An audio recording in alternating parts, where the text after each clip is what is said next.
We'll start with James Daniels. What was the deal? It was what, 3 for 26, if I remember correctly, for him. Yeah, 20. Is it Yeah, 26 and a half? Yep, three for yeah. 26 and a half. Now, interior offensive lineman, right? Guard, could play a little center as well, but proven.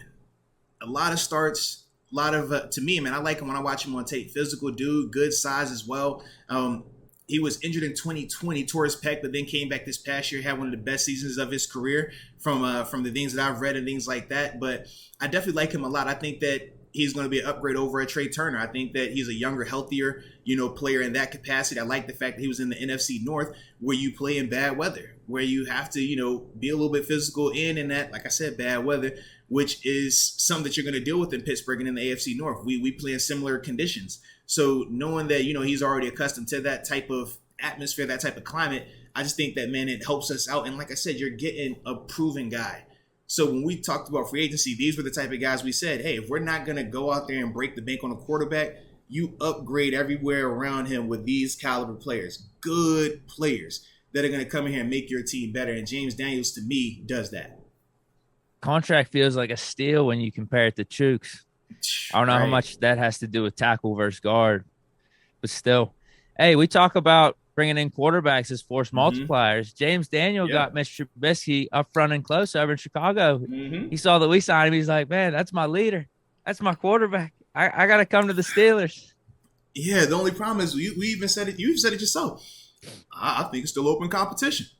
I do. Yeah. So, Maybe James Daniel doesn't think that though. He's like, oh, it's case yeah. closed. You give Trubisky that contract. You give him the rock. Mm-hmm. It's over. Mm-hmm. Dude, I like this move a lot Yeah. though. Dude can really play Yep. based off what everyone's saying. It's not like I was grinding the tapes or anything, but what I You're did good. You're watch was the good. You're highlights, and good. it's always good. And it's Yeah. always good to see a highlight tape for offensive linemen because that Yes. means they're moving around people. And Yes. first play I saw on this James Daniel highlight, bro, he's mauling the Raider guy with Yeah. like one hand, just dropping him. Yeah. But everyone's saying like this dude's like a top. I don't know if Nah, it's like top he's 10 legit, bro. interior lineman Yeah, across he's the legit. league, top 10 interior lineman, Mm-hmm. top 10 lineman in general. But I Yeah. mean, Bears fans were really upset that they lost him, and we need O line help. This is kind of like a no brainer. Yeah, he's a really good player. Like I said, I like him a lot, man. I'm excited to see what him potentially playing next to Chooks looks like because man, we saw Chooks with Trey Turner. Trey was good. Trey to me was our best offensive lineman last year in terms of the consistency and availability. But I do think that James is going to be a better version. So that part to me definitely feels like we upgraded the O line in that element.